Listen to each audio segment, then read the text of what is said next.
السلام عليكم ورحمة الله وبركاته. من داخل مكتب هيئة الشبان العالمية في شارع رمسيس.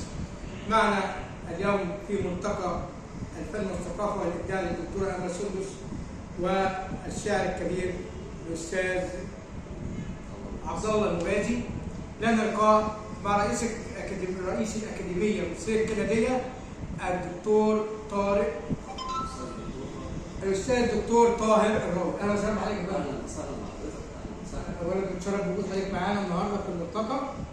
حضرتك الملتقى بيمثل حضرتك مزيد من تطور الثقافات وتنوعها من خلال الملتقيات والندوات الثقافيه والمهنيه، وهو عنوان يمكن انا اضيف حاجه حلوه جدا، نقول ما زالت اللغه العربيه بخير. صحيح فعلا، هي اللغة العربية أساس القرآن، اللغة العربية أساس الإنسان مننا، واللغة العربية دي يعني صراحة يعني مش يعني خلاص تعودنا عليها خلاص بالعربية. طيب حضرتك أكيد حضرت مصر ولا ما حضرتوش حضرتك؟ طيب المتحف أو الحفل الكبير ده يمثل حضرتك؟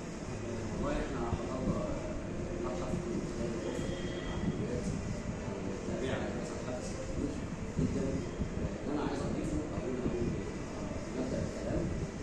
هذا الحدث الكبير العظيم دولي عالمي اكيد كان مراد منه رجال خلف الستار او الذين يعملون في صمت. فيبقى حديثنا هيبقى شقين.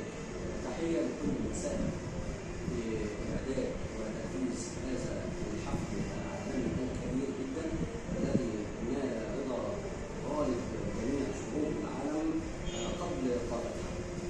هذا رقم اثنين، نقول نحن نفخر بمصريتنا لهذا الحدث على ارض مصر، وهو عنوان ونقول ما زالت الحضاره المصريه تتربع على عرش جميع حضارات العالم.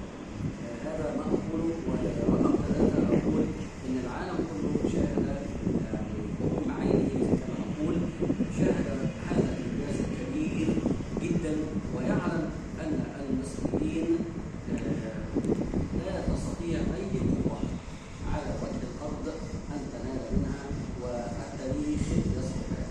وكما نقول مصر ثم التاريخ. صحيح، انت حضرتك قلت فعلا العمل او افتتاح المتحف المصري هو اعظم واكبر انجاز حدث في القرن ال21.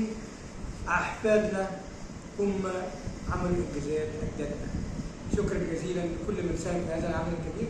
شكرا جزيلا للاستاذ الدكتور طاهر الراوي رئيس الاكاديميه المصريه الكنديه على حضوره وشرف معانا. مش محتاج. كان معكم الدكتور مجدي الناظر، جريد بوابه عاجل مصر، راديو سويت. شكرا. اهلا وسهلا.